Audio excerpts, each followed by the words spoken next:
নমস্কার বন্ধুরা, একটা নতুন ভিডিওতে তোমাদের সকলকে জানাই অনেক অনেক স্বাগত। আজ আবারও চলে এসেছি একটা নতুনত্ব ভিডিও নিয়ে। আর আজকে আমি আমার তুলসী তলার পুজো তোমাদের সাথে শেয়ার করব। তুলসী মাতাকে পুজোর জন্য আমি এখানে কিছু উপকরণ নিয়ে নিয়েছি। একটু বস্ত্র, নতুন বস্ত্র, ফুল, জল, যা কিছু প্রয়োজন এখানে আমি গুছিয়ে নিয়েছি। যেহেতু এটা বৈশাখ মাস চলছে, তাই তুলসী মাতাকে জলধারা প্রদানের একটা নিয়ম রয়েছে। অত নিয়মকানুন তো আমরা জানি না, তাই নিজের সাধ্যমতো মনের শান্তির উদ্দেশ্যে কিছু পুজোর আয়োজন করেছি। যদি কিছু ভুল ত্রুটি হয়ে থাকে ক্ষমা মার্জনীয়।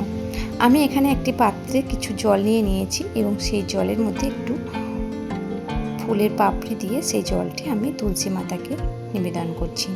তুলসী তুলসী নারায়ণ, তুমি তুলসী বৃন্দাবন, তোমার শিরে ঢালি জল, অন্তিম কালে দিও স্থল। এই মন্ত্র সহযোগে আমি তুলসী তলায় জল ঢেলে নিয়েছি। এবার তুলসী মাতাকে আমি একটা নতুন বস্ত্র নিবেদন করে দিচ্ছি। একটি ফুলের মালাও তুলসী মাতাকে নিবেদন করে দেব এবং কিছু ফুল আমি তুলসী মাতার উদ্দেশ্যে নিবেদন করে দিচ্ছি। আর তুলসী মাতাকে নিবেদন করে দেব কিছু ফল এবং মিষ্টি।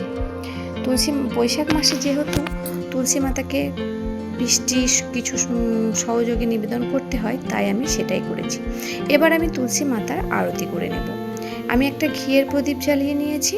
সেই ঘিয়ের প্রদীপ দ্বারা আমি তুলসী মাতার আরতি করে নিচ্ছি।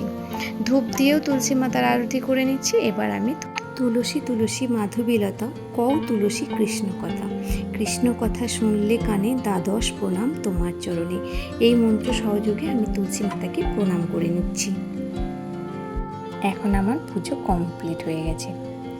আর একটা কিছু দৃশ্য আমি ক্যামেরাবন্দি করেছি, সেটাই তোমাদের সাথে শেয়ার করছি। এই যে দেখো, একটা প্রজাপতি। আমি যখন পুজো করছিলাম, প্রজাপতিটা বারবার এসে এই গাছগুলোতে বসছিল, তাই পুজোর শেষে ওকেও একটু ক্যামেরাবন্দি করে নিয়েছি। তো এখানে ভিডিওটা শেষ করছি। যদি তোমাদের ভালো লেগে থাকে অবশ্যই একটা লাইক শেয়ার করতে ভুলো না, আর সাবস্ক্রাইব কিন্তু অবশ্যই করে দিও।